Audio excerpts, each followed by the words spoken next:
Hello friend, welcome to my channel. आज के rail update में हम लोग बात करने वाले हैं 4-5 खबरों के विषय में।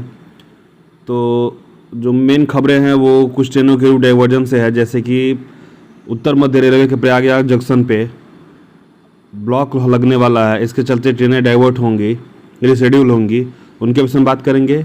फिर दानापुर मंडल के अंतर्गत Newra Dumri rail line connectivity कार्य के संबंध में प्री एनआई के लिए कुछ ट्रेनें डाइवर्ट होंगी, कुछ रिशेड्यूल होंगी, इसके विषय में हम लोग बात करेंगे। और गाजियाबाद से सीतापुर नया रेल लाइन बिछने वाली है, उसके लिए बजट सेंक्शन हुआ, उसके विषय में हम लोग बात करेंगे। तो चलिए एक एक करके खबरें शुरू करते हैं। तो बात करें सबसे पहले प्रयागराज जंक्शन पे लगने वाले ब्लॉक की। तो आने वाले दिनों में प्रयागराज जंक्शन से रेल यात्रा की अगर योजना आप लोग बना रहे हैं तो आप लोगों के लिए बहुत ही ज़रूरी खबर है। एनसीआर के सबसे महत्वपूर्ण स्टेशनों में से एक प्रयागराज जंक्शन पर यार्ड रिमॉडलिंग फेज 1 का काम शुरू हो गया है, जिसके चलते ट्रेनों का जो संचालन में थोड़ा सा उलटफेर किया गया है। गोरखपुर जाने वाली वंदे भारत 20 अप्रैल से 30 अप्रैल तक प्रयाग स्टेशन से चलेगी। इसी तरह जंक्शन से आने वाली 35 अन्य ट्रेनों का भी रूट बदला गया है। अधिकांश ट्रेनें प्रयागराज शिवकी से संचालित होंगी। दरअसल प्रयागराज जंक्शन के पुनर्विकास कार्य के तहत यहाँ यार्ड रिमॉडलिंग का काम शुरू हो रहा है। इस वजह से वाराणसी पुणे, अहमदाबाद दरभंगा, गोरखपुर एलटीटी और रक्सौल एलटीटी जैसी ट्रेनें प्रयाग जंक्शन पर आने के बजाय प्रयागराज शिवकी के रास्ते अपने गंतव्य को रवाना होंगी। इतना ही नहीं, प्रयागराज जंक्शन पर बोझ कम करने के लिए कई ट्रेनों को पास के स्टेशनों पर टर्मिनेट करने का निर्णय लिया गया है। प्रयागराज नई दिल्ली प्रयागराज एक्सप्रेस और प्रयागराज हमसफ़र एक्सप्रेस 24 से 30 अप्रैल तक जंक्शन के बजाय सूबेदारगंज स्टेशन से अपनी यात्रा शुरू करेंगी और वहीं अपनी यात्रा समाप्त भी करेंगी। वहीं मुजफ्फरपुर से प्रयागराज जंक्शन तक चलने वाली बापूधाम एक्सप्रेस 27 और 29 अप्रैल को बनारस स्टेशन तक ही अपनी यात्रा को सीमित करेगी। कलिंदी एक्सप्रेस 29 अप्रैल को सूबेदारगंज तक चलेगी, जबकि अन्य और ट्रेनें हैं जो कि जैसे सीमांचल, नॉर्थ ईस्ट, ये सब ट्रेनें वाराणसी से लखनऊ होकर कानपुर से आगे अपनी यात्रा को पूर्ण करेंगी। मेगा ब्लॉक के चलते प्रयागराज जंक्शन होकर गुजरने वाली जोगबनी सीमांचल एक्सप्रेस और फिर उसके बाद से Kamakhya north east express, Anand Vihar Puri पुरुषोत्तम एक्सप्रेस और बाड़मेर हावड़ा का संचालन 30 अप्रैल को डीडीयू से वाराणसी लखनऊ होते हुए कानपुर के लिए होगा। वहीं हमारे बलिया से खुलने वाली और बलिया आने वाली कामायनी एक्सप्रेस 29 और 30 अप्रैल को जंघई से लखनऊ होते हुए कानपुर, झांसी होते हुए भोपाल के लिए रवाना होंगी। अब बात करें जो प्रयागराज शिवकी होकर जो ट्रेनें चलेंगी उनके विषय में। 1:55-60 दरभंगा अहमदाबाद अंत्योदय 24 अप्रैल को, 1:55-59 दरभंगा अहमदाबाद 29 अप्रैल को, 15:018 गोरखपुर एलटीटी 25 से 30 अप्रैल, 15:017 एलटीटी गोरखपुर 24 से 29 अप्रैल, 1:52-67 रक्सौल लोकमान्य तिलक 25 अप्रैल, 15:268 एलटीटी रक्सौल 27 अप्रैल, 11:033 पुणे दरभंगा और 11:034 दरभंगा पुणे 24 अप्रैल, 0:10-25 दादर बलिया 24 से 29 अप्रैल, 0:10-27 दादर गोरखपुर, 0:10-26 बलिया दादर 25 से 30 अप्रैल, 0:10-28 गोरखपुर दादर 26 से 30 अप्रैल, 22:131 पुणे बनारस 29 अप्रैल, 22:132 बनारस पुणे 29 अप्रैल, 1:51-59 छपरा दुर्ग 30 अप्रैल, 1:51-60 दुर्ग छपरा 29 अप्रैल, 11:060 छपरा एलटीटी 30 अप्रैल, 18:609 रांची एलटीटी 29 अप्रैल,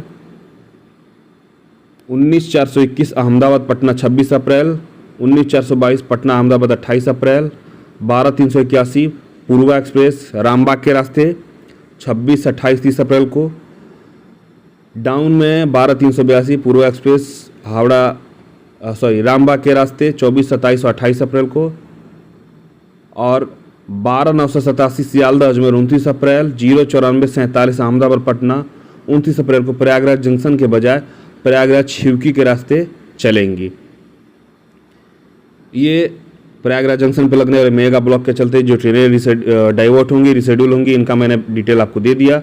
आप सभी घर से निकलने से पहले एक बार NTS पे चेक जरूर कर लीजिएगा। अब बात करते हैं दानापुर मंडल के अंतर्गत जो ट्रेनें जो डाइवर्ट होंगी उसके विषय में। दानापुर मंडल अंतर्गत नेवरा जाट डुमरी रेल लाइन कनेक्टिविटी कार्य के संबंध में प्री NI 18 अप्रैल से शुरू हो चुका है और 25 अप्रैल तक, और नॉन इंटरलॉकिंग 26 को किया जाएगा।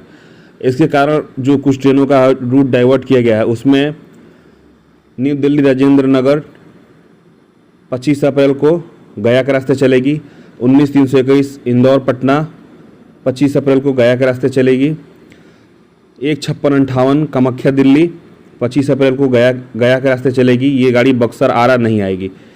22-359 पटना सुविधा एक्सप्रेस 26 अप्रैल को गया के रास्ते चलेगी। 13-424 अजमेर भागलपुर 25 अप्रैल को गया के रास्ते चलेगी। 15-635 ओखा गुवाहाटी एक्सप्रेस 24 अप्रैल को। 15-945 LTT डिब्रूगढ़ 25 अप्रैल को। 22-947 सूरत भागलपुर 25 अप्रैल को। दिल्ली कामाख्या 25 अप्रैल को। 13-430 आनंद विहार मालदा 25 अप्रैल को। गया के रास्ते मुगलसराय से गया के रास्ते ये ट्रेनें सभी चलेंगी। मतलब 24, 25, 26 अप्रैल को कुछ ट्रेनें DDU के बाद से गया के रास्ते जो मेन लाइन की ट्रेनें हैं जो बक्सर होकर संचालित होती हैं वो गया के रास्ते संचालित होंगी। तो आप सभी घर से निकलने से पहले एक बार जरूर NTS के माध्यम से चेक जरूर कर लीजिएगा अपनी ट्रेनों का एग्जैक्ट लोकेशन। अब बात करते हैं गाजियाबाद और सीतापुर के मध्य तीसरी और चौथी लाइन के विषय में। गाजियाबाद से सीतापुर के बीच में तीसरी और चौथी लाइन के लिए जो टोटल लंबाई है 403 किलोमीटर, उसके लिए 14,926 करोड़ रुपये खर्च किए जाएंगे। प्रोजेक्ट की समय सीमा 4 साल रखी गई है। इसके अंतर्गत 6 नए रेलवे स्टेशन का निर्माण होगा। New Hapur, new Moradabad, new Rampur, new Bareilly, new Shahjahanpur और न्यू सीतापुर। इससे जो जिले लाभान्वित होंगे वो है गाजियाबाद, हापुड़, अमरोहा, मुरादाबाद, रामपुर, बरेली, शाहजहांपुर, लखीमपुर खीरी, हरदोई और सीतापुर। मतलब उत्तर प्रदेश के जिले लाभान्वित होंगे। टोटल लगभग 15,000 करोड़ रुपए खर्च होंगे इसके लिए।